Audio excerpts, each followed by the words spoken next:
Hello, everyone, and welcome. Thank you so much for joining us today.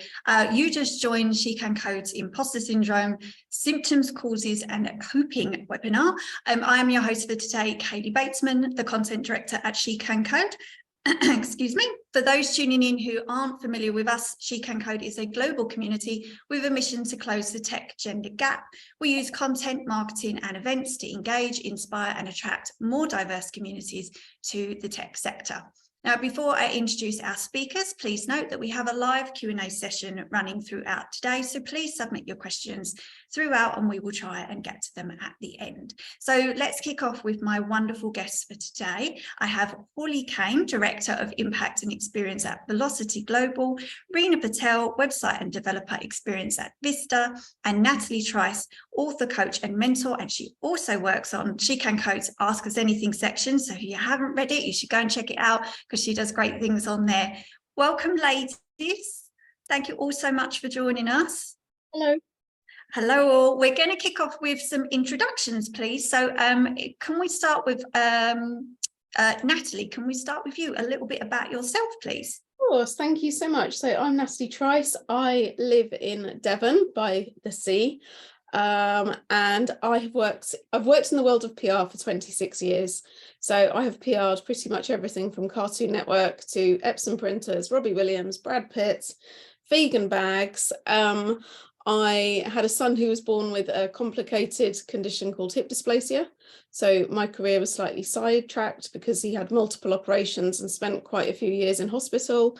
So I wrote the book, I set the charity up and I PR'd my kid. I've written two further books. One is about PR and the other one is how to relocate. We live by the beach.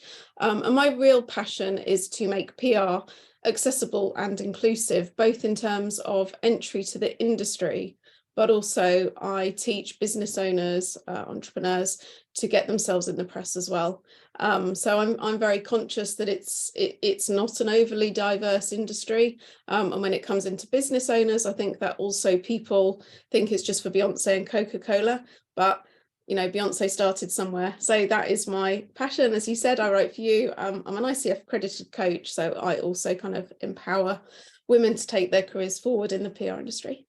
Amazing. Thank you so much. Reena, yourself. Hi, so my name is Reena Patel and I currently live in a great little suburb outside of Orlando, Florida called Winter Park. I live here with my husband and we also have a little foster child from Haiti who was born with significant limb differences. So he's been a great challenge and exposure for me to the world of actually parenting, which I had no exposure to before. I currently lead global website and developer experience team at Vista. And prior to that, I have always been in the software industry, the tech industry. And I started my career as a software engineer developing for a company that was doing flight tracking software, which I love because the only reason we needed it back then is because Uber didn't exist and ground transportation companies had to pick people up at the airport and know when they were going to land. So, you know, that was really kind of a fun thing for me until there was no need for that anymore and Uber came about. Personally, I am super passionate about ensuring that women and underprivileged communities have access to STEM. So I serve as a judge on the most fun children's hackathons at my science museum here in Orlando. So that's been great. I'm excited to be here. Amazing. Well, thank you so much for joining us. And Holly, yourself. Well, now I have imposter syndrome. You can follow those two. I'm Holly Kane. I'm Director of Impact and Experience at Velocity Global, and I'm in Ottawa, Canada, with 2 girls and 2 dogs that I really hope are on their best behavior for this session today. I have spent all of my career in the tech space in various roles. I've jumped around a lot. I started as a developer, quickly went into product management where I have so much passion. And I ended up working product management at a company that built talent management software. And I jumped to the other side, to the people side of the business after spending many years helping organizations set up talent management. And from there, I haven't figured it out. I go back and forth. I've gone into product marketing, back to product management, back to the people team, and here I am at Velocity Global on the people side of things. And I think one of the areas I'm pretty passionate about is helping new businesses, new starting business. I do a lot of mentorship in Ottawa. We have an organization that helps new businesses start up, and I do a lot of mentoring there and supporting women in the workplace, because it's not always easy in the tech space when you're often the only woman in the room. Exactly. Yes. But we're so happy to have all of you here. Thank you so much for joining us all and bringing your expertise today. It's going to be a really interesting conversation. This imposter syndrome, I think we've all felt that at some point in our lives, and all in different parts and aspects of our lives too. So we're going to kick off with a question just to set the scene. So Natalie, can we start with you? How would you describe imposter syndrome, and how do you know if you're experiencing it? So I was thinking about this when I was swimming at lunchtime, and I think that imposter syndrome is a feeling. It's a feeling of not belonging, but I think it's also a feeling of not belonging even though you do on paper. So it kind of, I think we've talked about this before. I've had experiences at the school gates, and I'm taking 2 kids with me to the school gates, and yet I felt imposter syndrome because I didn't quite fit with the mums in their sweaty Betty. Like you said, I started off in IT PR. I was one of very few women at that time in a sea of especially male journalists. That imposter syndrome, that I didn't know enough about tech. I think that it is.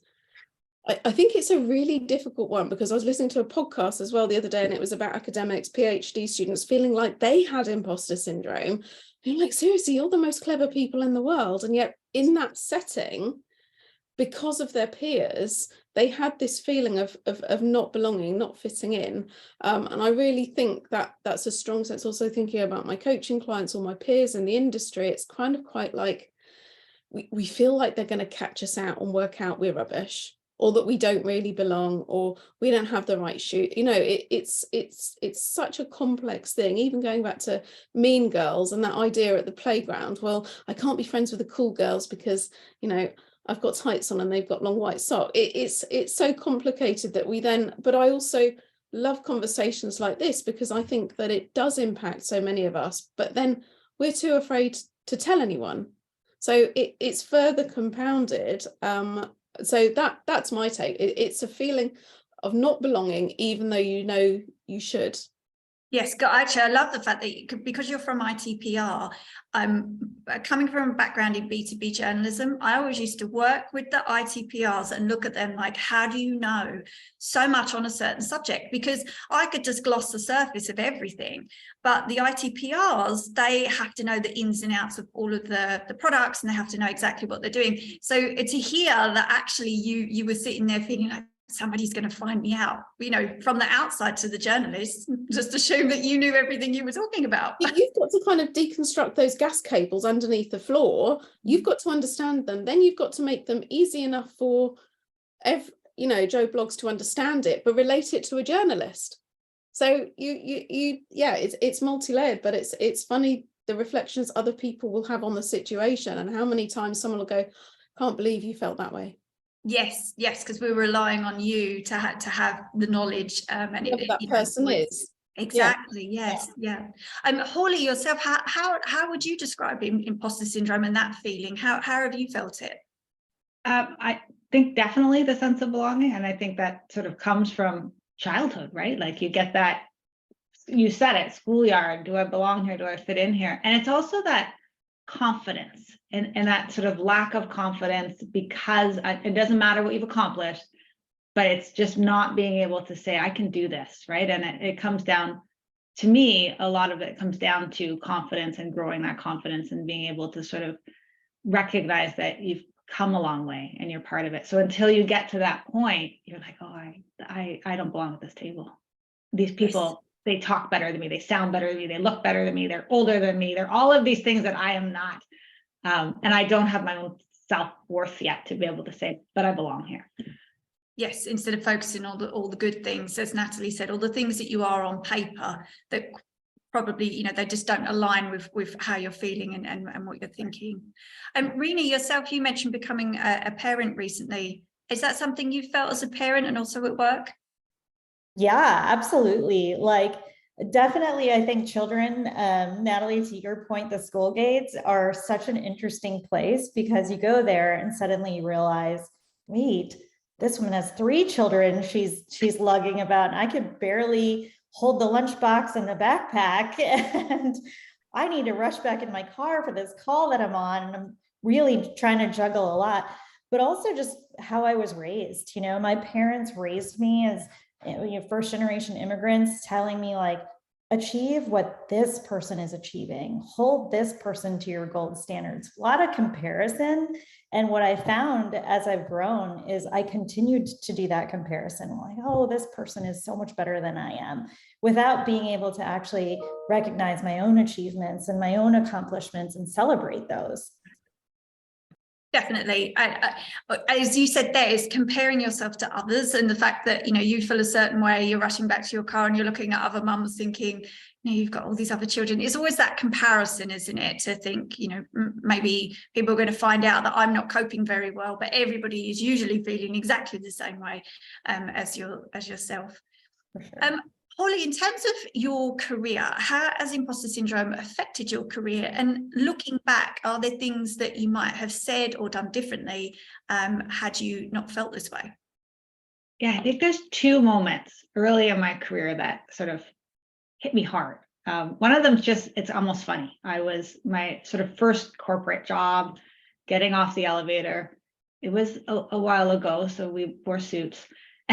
So I got off the elevator, there was a mirror staring at me. And I just saw my reflection. And I looked at myself and I was like, what am I doing in this outfit? Like, I look like a mini childlike version of my mother.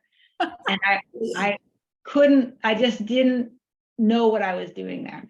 And that sort of hit me in the face. You don't belong. And then there was another moment. Very early, I was at a startup company. I was the youngest employee. I was a product manager. I had spent a lot of time researching, right? Because I had to make sure that I fit in this role and I was going to keep my job. And I'd researched and I'd done all my homework. And I was sitting at a table with a bunch of men who were adults, probably my current age or less. But they were adults to me because I was in my early 20s.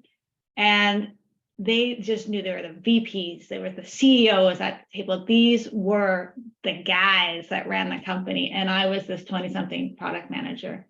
And I spoke up. I disagreed with them. And it was, again, I'll say the 90s. So I'm going to throw a little bone there. The comment I got back was, oh, you're just like my wife, always right. And it shut me down. I didn't know what to do. And I gave a little comment back, but I said nothing really for the rest of the meeting.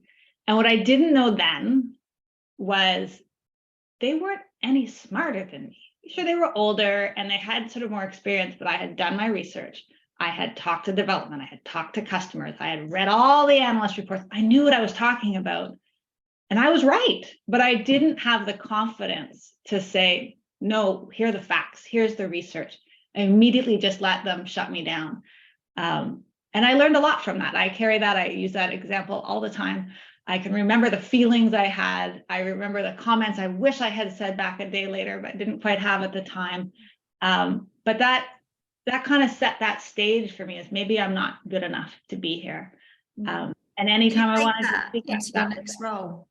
Absolutely, everywhere I went, and it kept. And then as I sort of, the longer I'd been working, and the more tables like that I had the opportunity to sit around, I started to realize these are just people, right? Like your C-levels sit around the table talking about their kids too. But I didn't know that then, and to me they were way up here. They had money, power, title, and I was just a 20-something product manager. But I had done my homework, and I think that's the biggest part of it is, you have this fear that you're not going to say the right thing or do the right thing. But if you've done the work, you got it, right? You are now the smartest person on that topic in that room. Yes, it definitely makes a difference as well, what team you find yourself in at what stage in your career and your life, because that can really have an effect on you. If you get told those things and you've just graduated, you're going to continually, it's going to go into your next role and your next role. And you might even end up saying something like that yourself to somebody else that's a young person that's starting in their role, because, it's something that happened to you. So sometimes just getting in the right company where, you feel comfortable that if you're in a room with other people, you're allowed to share your ideas and nobody looks at you like they're stupid. A lot of people say, it's okay to ask questions and no question is a stupid question, but they do occasionally flick you those eyes like, well, that was a stupid question. And as you know, it shuts you down as the you need to be in that comfort. Yeah, you have to have that relationship and that comfort and the ability to know that there's people that you can trust to ask those questions.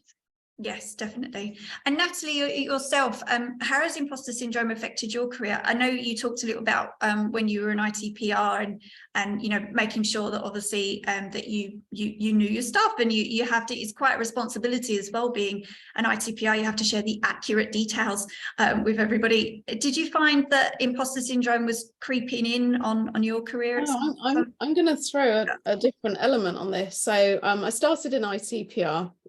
Before I had my first son, I kind of headed up the whole of the EMEA PR for Cartoon Network, Boomerang. I was part of CNN team. So I had a very, very kind of, I was quite young.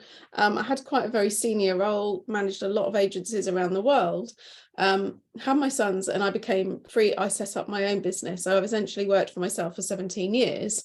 And about 2 years ago, I thought, you know what, the grass is greener. I think I'm going to go back to corporate, because it's a steady salary and I know where the money's coming from and I don't have to hustle, all this stuff. So I went back. My God, I lasted 3 months. The imposter syndrome broke me. It was an agency, it was a tech agency. I clearly didn't fit. They were in the north, I clearly live in the south. And I ended up, as well as everything else, I'm a good PR person. I know what I'm doing. I've PR'd most things out there, but I totally lost all of my confidence because it was that feeling of not belonging. Yeah. I second guessed every email I sent. I second guessed every phone call. It was a bit like you were saying, Hawley, about you shut down.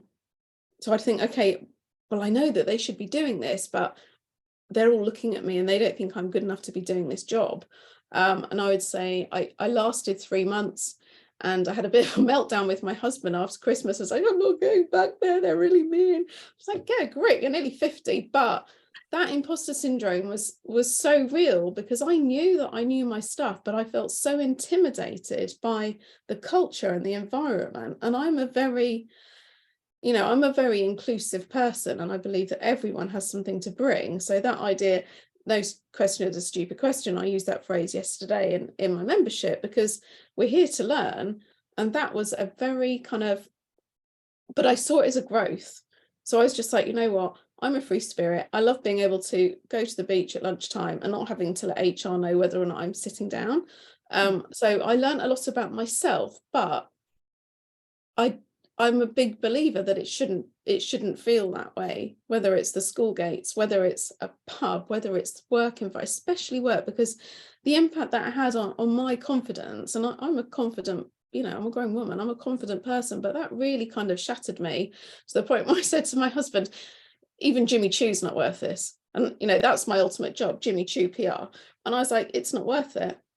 But it's very interesting, the kind of emotional toll that you dread every time the team sound came on. I was like, oh God, no. So for me, that was a very it was a bit of a rude awakening, I suppose, because I felt in the past I knew my stuff, and then I went into this situation and I was like, no, this is wrong. So yeah, that. And funny enough, that seems to be ingrained in some cultures, doesn't it? Even if people are absolutely lovely and they seem lovely to work with. Sometimes it's ingrained in that culture. You were talking about the pressure of that culture. It might have been a team of very pleasant and lovely people, but you still get in that feeling of, I just don't feel like something is right here. And as you said, you're second guessing yourself. So in the end, you might end up making errors, whereas before you just would have thought, I know exactly what I'm doing. And, it just, I know exactly the feeling. It's not actually just somebody flat out saying to you, you can't do something. It's actually just that kind of low level. That's it. And it's the feeling, isn't it? I think even I found at the third interview, or just before I started, I was like, I've got a feeling that there's one particular person that doesn't want me here.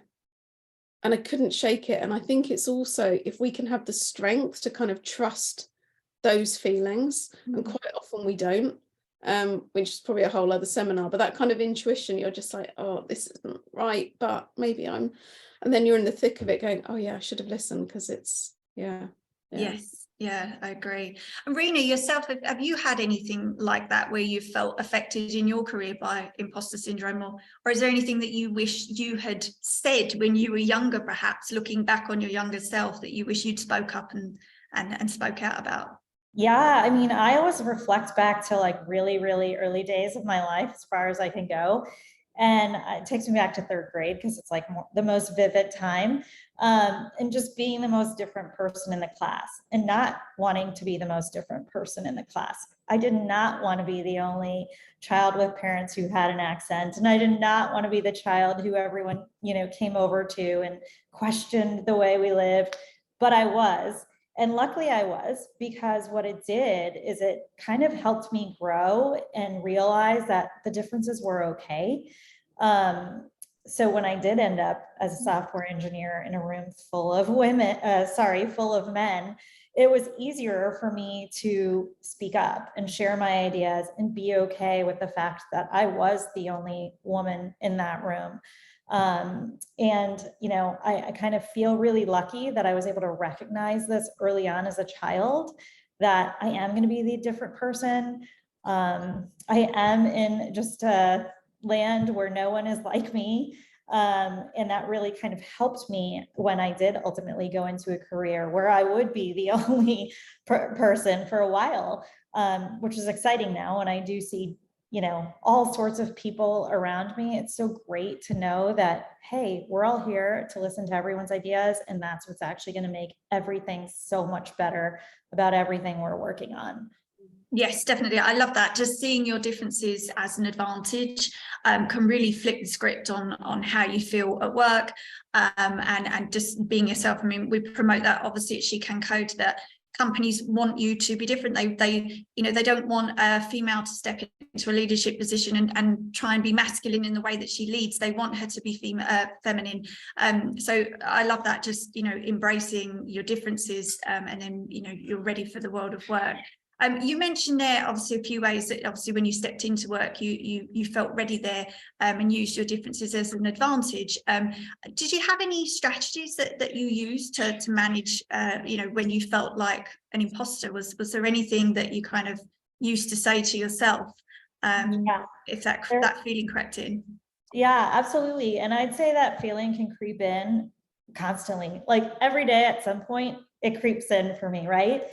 And what I realized is, as I've gotten older and wiser, which I didn't think was possible, but really it happens. I really remind myself that I'm not alone. Like I remind myself that all these feelings that I'm having, they're okay. There's probably some reason as to why I'm having those feelings. So, think a little bit deeper, like, why is it that I'm having that feeling? When I'm doing a good job and I'm trying to do a good job, which I'm always trying to do, it's not uncommon to not feel like I'm not doing good enough, right? Like every day at the end of the day, I wonder, did I do enough? Did I not accomplish something because I was like lazy and got that extra coffee, or all of the thoughts that run through my head. Over time, I really feel like some of those feelings, if you're not addressing them while you're feeling them, can kind of escalate and lead to full-on imposter syndrome. So what I've learned over time is that I really need to focus on the facts. Like, what is it that I know? Because leaning on that is always going to make me feel good. I know it's true. I know it's real. They're facts. I'm not just spewing ideas out there. Also, the biggest thing is learning, right? I always kind of was trying to overachieve so that I can know everything. The truth of the matter is I will never know everything. So I've accepted that. And now I'm on a constant drive to learn. Thank God we have the internet, chat GPT. I'm like, just, not just seeking out an encyclopedia anymore. It's amazing. And then honestly, attacking my feelings of self-doubt with evidence. Like, why do I have that self-doubt? And how can I prove scientifically that I shouldn't have that? And just reflecting on that. And then the most recent one I actually learned through a children's emotional book called I Am Frustrated. And it talked about reframing negative thoughts. So when you're frustrated and you're thinking something really negative, reframe it, say it in a different way, because that's a great way to kind of remind yourself, hey, this is really not that big of a deal. And the book also shared to share those thoughts with people. As I was reading this to a 3-year-old, I was kind of also having a dialogue with my husband to say, hey, so what do you think? How can you reframe that negative thought you just had 10 minutes ago? And, one of the biggest things that I feel lucky about is having mentors. And also I consider some of my closest girlfriends those mentors. My text chat group with them is where I throw the most mindless thoughts that I might have during the day. And it's so useful because everyone that I look up to and I respect gives me valid feedback. And, sharing my own self-doubt with them helps me because usually they're lifting me up and helping me realize that I shouldn't be having those self-doubts and why I shouldn't be having them.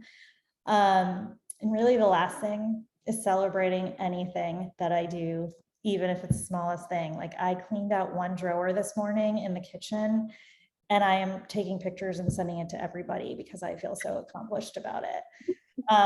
So those are some of the strategies I use that I think really are easy and could help many people.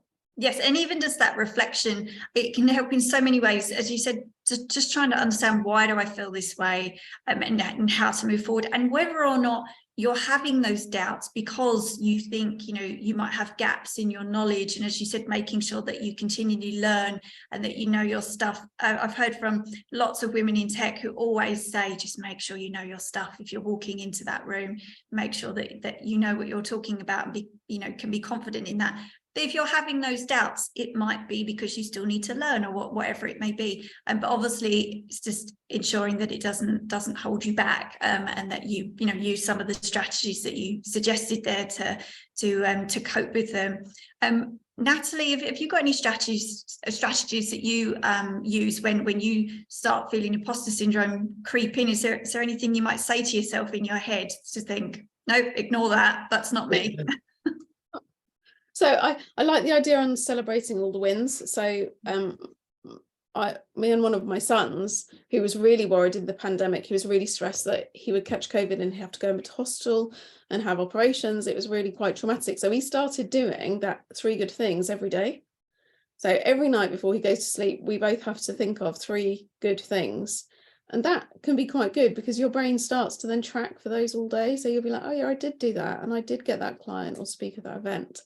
The other thing that I do is I will not look at my CV. I tell my clients to look at their CVs if they're really struggling, like if they're going for an interview and they're like, I don't think, and I'll say, well, just check the paper and check the evidence and see actually why you're for this. For me, I might go and, I don't know, I keep copies of my books that I've written in my office. So I'll look at something like that. I've got pictures of my children on the wall and know that they're happy, confident kids. The other thing that I think is really, really important is that when the imposter syndrome kicks in, you start to compare yourself. Yeah. So you will go and I might look at other coaches, or I might look at other authors. I might look at other people that are trying to start to do a PhD, and I will compare myself and think, well, I'm not as good as them. that I think is one of the most destructive things. So whilst social media is very helpful for certain things, it can be really, really destructive. So I won't unfollow, but I might mute, or I might try and dial down my social media time. As I said, I live by the sea. So if it's really, that imposter syndrome is really bad, and for me, it tends to kind of morph into anxiety. I get my dogs and I walk on the beach, or I get in the swimming pool. So something that is a whole different focus, and just to kind of, I think sometimes you just have to kind of sit with it and accept, well, it's a feeling for now. It's not, you know, that's why I said it's a feeling. It's not like we are physical imposters. It is a feeling, and it will pass, because you might get an amazing client or book deal or get accepted on a course or something. So for me, it's often just to shift my brain away from the thing. And quite often for me, it's a comparison and that feeling, well, I'm not doing enough. And my friends were like, well, what else do you need to do to prove? Like, oh, yeah, and that feeling in that moment as well, and whatever it is in your stage of life, or even where you might be. I remember being at awards ceremonies for the afternoon, and it would be a women in tech event, and I remember sitting there, and as they're reading out stories of the winners, I would sit and think, well, I've wasted my life, so what else am I going to do with my afternoon? You have that feeling where, as you said, you see people celebrating other women, which is something that we do at She Can Code. We actively celebrate what other ladies are doing in tech, but it can have that, other people can have that feeling, occasionally, of what have I done, and you start comparing yourself. So yes, it does definitely work both ways. Hawley, is there anything that you do when you feel that feeling creeping in? I think one of the things I notice when I'm feeling imposter syndrome is other people's facial expressions. And then I tell myself stories, right? Like, oh, they think I'm an idiot. They don't know they know I don't know what I'm talking about. And these stories start to build up. And so, as kind of cheesy as it sounds, like, be kind to yourself, get out of your own head, right? Like, there's two parts to that. Other people's opinion of you is really none of your business. And you are making things up as you're going along. And if I could just like push that away and be kind, the way we talk to ourselves when I'm in one of those moments, or I'm kind of spiraling, and I would never, ever talk to someone else that way, right? I would talk them up. I would tell them they're doing great. I'd say, relax, sit back, try to calm, just really be kind to yourself. And then the reverse is, if say something does happen, right? Like you've messed up, you've failed, you've done something wrong. It's not the end of the world. It's like, I've made this mistake. I have learned from this mistake. And it's not going to change the outcome of my career or again, just being kind to yourself and getting out of your head. My head, like, if you spend too much time in there, that can be a frightening thing. So just stay out of it. Yeah, that's a great point as well, that mistakes happen and you have to move forward from there. And it's not always that, what are other people thinking of me? It's, oops, I actually did do something that, something went wrong, and we need to figure out how we're going to move forward as a team, or, as an individual. But as you said, it's not, that it's not that your career ends there. You just need to stop listening to the voices and find a way forward. Natalie, do you think it's more common in women or certain age groups? I told you my husband doesn't even know it's a thing. But I don't know. I think that we're all so different. Some of us are more, so I'm very, very critical. Like last week I had some photos taken, they were all rubbish, they could all went in the bin, I'm never going to show those, that book draft might not be. So I think that is so true about how we talk to ourselves in our heads. And that can be very representative. And the idea that, would I talk to my sons the way that I talk to myself? No, never at all, because that's not how I bring them up. I think that some of it is probably social conditioning. I think it probably is more women, more girls, and we have to, I think that all women really have to do more to prove themselves, and so we're always going to feel like imposters. When I was looking at my PhD research, it's about that, and we have to prove ourselves. And at what point, my husband often says, okay, so at what point is it going to be enough? You're going to write 50 books. You're going to have 5 businesses, set up 3 charities, rescue all the dogs, have 6 husbands. No, so I do think, and I've got 2 sons, and actually neither of them have ever had it. But I do know that it's not just women, but it is that confidence. It's that that kind of inner knowing that you are enough in whatever situation that is. Look at Pretty Woman. I mean, that's a wonderful example, isn't it? When she goes into the shop and they wouldn't serve her. Yeah. And it just, and then it's further perpetuated then in the media. So I think it can happen to anyone. I think the more kind of self-aware you are, the more you might identify with that. Yes, definitely. It's so interesting to hear. Before we started this, we were chatting, and you said that your husband hadn't felt that way and didn't know what it was. Whereas Rena, you said that your husband said that he feels that way all the time. Yeah. You know, and perhaps it's also representative of how he was raised as well. Because I do think most men and women are raised differently. Like, most men are raised to be super confident, and most women are raised to kind of self-doubt and make sure everything's perfect before they show it to the world. And, you know, definitely, for sure. Hawley, do you think there are any key triggers for imposter syndrome? You know, things like stress, criticism, changes in identity, and anything like that can trigger it? Yeah, I mean, I think we've talked about the family pressures for sure, and that can come with you sort of growing up. The social environment, if you have truly successful friends, and here I am saying it, successful friends that have done more than you. It's how do you level set around that? And sometimes it's even just that your own personality and how you can, maybe you're more introverted and you keep things in, and there's some extroverts around sharing their successes, and you're like, I can't even talk about mine, never mind have them to share. I think that there's lots that trigger it down, and I think it also manifests in different ways as well to different people, and how you're responding to things and how you sort of manifest that out publicly, which may go back to the male-female issue, where women will show it one way and males may come across as, and this is totally being general, as more confident to cover up the side of it. So I think that there's sort of a lot of different ways that trigger it for different people. You could just be stressed, burned out. We've all been in a strange world for 3 years, and that's going to sort of trigger people differently. So definitely there's the social and sort of environmental factors that may come up, and new roles and new opportunities that come about may trigger something new as well. Yes, definitely. And as you said there, seeing friends that are doing really well and you know, might be doing better than you, or, you know, at that stage in their life, as we've touched upon, that's something that, you know, we've seen with social media. It has its advantages and disadvantages as well. Rena, I wanted to ask you a little bit about social media and the impact that it has on people in terms of imposter syndrome, because it's not always helpful, is it, to see people doing well? It depends on how you're feeling that day. As you know, Hawley was saying, it can have a trigger. Yeah, absolutely. And I think, Natalie, you mentioned this as well. Like, sometimes you need to peel back how much social media you're consuming based on how you're feeling.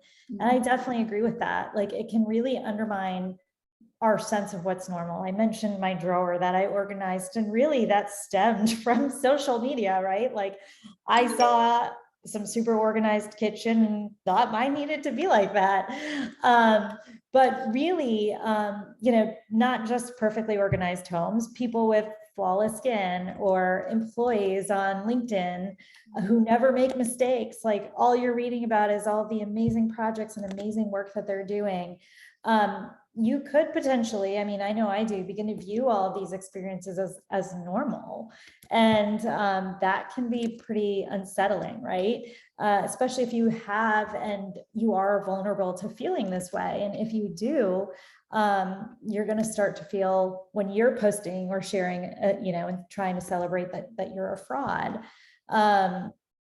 And, you know, I've felt this way. It's personally stopped me as well from posting and sharing, because I'm like, well, my picture doesn't look that great, or what I'm posting about that I did at work isn't really that big a deal. I just scrolled through LinkedIn and this man just sold his company for $10 billion. Like, why would I share my project?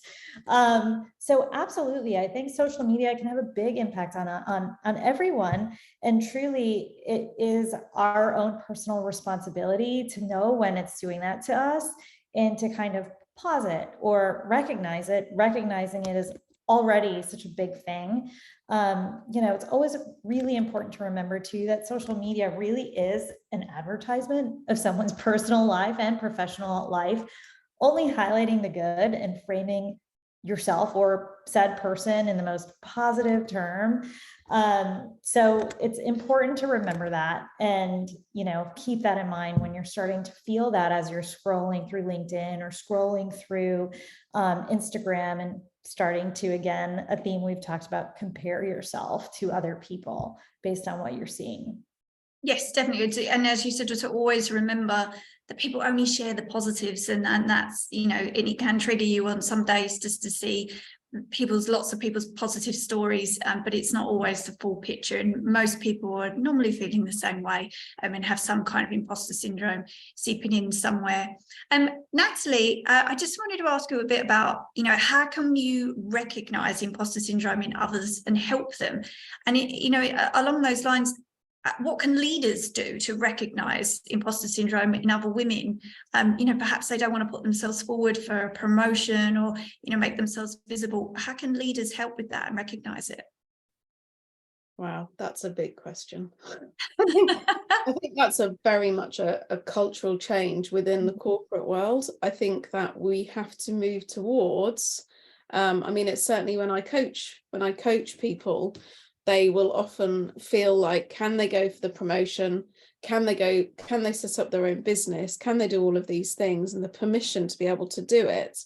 I think what we need to do more of is have conversations like this to kind of normalize these feelings, to normalize mental health, and to see that people have doubts.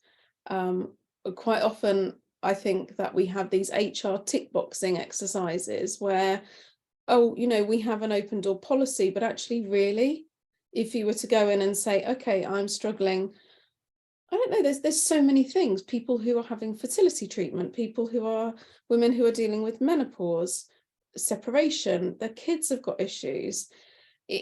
It's not so much the work-life balance. Work stays there and you're one person, and life stays somewhere else. So having had a child who was in hospital a lot when he was up until he was 7, actually managing an employed status was impossible because I was often in hospital with him. And so I felt in a kind of way lucky that I could do that. So I do think thinking about that question, it's very difficult because you have got to forge such trust with your team that they feel like if they came to you or they said to someone, okay, I'm feeling this way, it's not going to then be used again. They're a bit weak, they're a bit dodgy, not sure we can trust them with this presentation. It's a very big piece of work. And I think it is generation wise, you hope. So I listen to my teenage sons talking, okay, well, people can't say that, we can't do this. They're talking in a different way. They're far more aware. I'm 14 and 16. But we've got to lead from the top, and that means disrupting what the top looks like. Yes, I love the fact that you mentioned there that people, they will be worried about mentioning it to people as well. Unless you start looking for signs in somebody, they won't want to mention it. I can see a question that's coming in our Q&A, and somebody has said, should I tell my boss that I have imposter syndrome? Would it help to speak about it, or will it damage my career? And exactly what you just said, people have that worry. Do you think you should tell your boss? I think we have to start the conversations, because if nothing changes, nothing changes. If you've got a boss where you feel like, I can certainly remember certain places, would I tell my boss? No, absolutely not. I don't think there was anywhere, actually, thinking about, and this was in my 20s into my early 30s. No, I don't think there was any boss that I would have said, I've got imposter syndrome. but I was quite headstrong, so it didn't come in there. But I think that if you can cultivate a relationship, it doesn't have to be your boss though, it could be your sister, it could be your partner, it could be I mean, my dad has Alzheimer's, so I'll talk to things about him and he'll be like, give me a good explanation. He'll be forgotten the next time, so I can ask him again. You know, I think that there is a lot of work to do around mental health in general and in the workplace, and empowering people to kind of own their space and to step forward. So when my son was diagnosed with hip dysplasia, the major comment was, well, it's not like he's got cancer, he's not going to die. And I think we have a very similar attitude towards mental health. Yes, exactly. Yes, definitely with mental health. You know, it's still a challenge. It still preoccupies people. It's still, you know, and this is my soapbox. It still prevents women from moving forwards, because if we say this, if we admit it out loud, what is the impact? And if we don't change that rhetoric, we don't change that conversation, we'll be sitting here and our daughters or our, you know, we'll be having the same challenges. And there has got to be a shift at some point where that people can talk about this and they're not going to be persecuted for being seen as weak if they do. Speaking up, yeah. Holly, would you tell a boss if you felt that way? Yeah, I think I'm an optimist in some ways. I think it is shifting. And I think that people leaders need to play a bigger role, a better role in that. And so it does absolutely comes down to trust. Do you have that trusting relationship? But as leaders in an organization, if you're managing people, you need to show that you have that, right? And you can help people feel more comfortable by sharing feedback, by helping them learn and grow. I think that as a people manager, you almost need to lead with this person may have it, right? Because the reality is it's everywhere. And so how do you in your role help mentor someone along? To the person who asked the question, it comes down to your relationship with your manager. But if you're not comfortable with that manager, absolutely find someone else, whether they're in the organization or in your social circle, to talk to about it, because you're not alone. You are not alone with it, and you will quickly find that others feel and have similar thoughts. And so chances are your boss feels it too, but it's just really about building that trust. Yeah. Yes, definitely. I agree. We're all running out of time, ladies. I was just flicking through the questions. I did notice, Rena, that somebody dropped in there. It wasn't a question for you, but they just wanted to let you know that they were feeling you, and that they definitely have had that feeling of imposter syndrome in the way that you had described it, working with a male-dominated team. So there are lots of other great questions in here. We can address some of these as well after the webinar, because we will be posting this recording on She Can Code tomorrow, and we can also follow up with some of these questions as well. But ladies, we are already out of time, and it has absolutely flown by, and I could continue talking with you about it all afternoon. But thank you so much, ladies. It's been an absolute pleasure to have you all on the panel today. So thank you so much. Thank you. Thank you. So much. Thank you. All. And for everybody joining, as always, thank you so much for joining us. We will follow up with this recording on shecancode.io tomorrow. Go and check out the video there and all of the wonderful other content that we cover there. And we hope to see you on our next webinar. Thank you all. Bye. Bye-bye.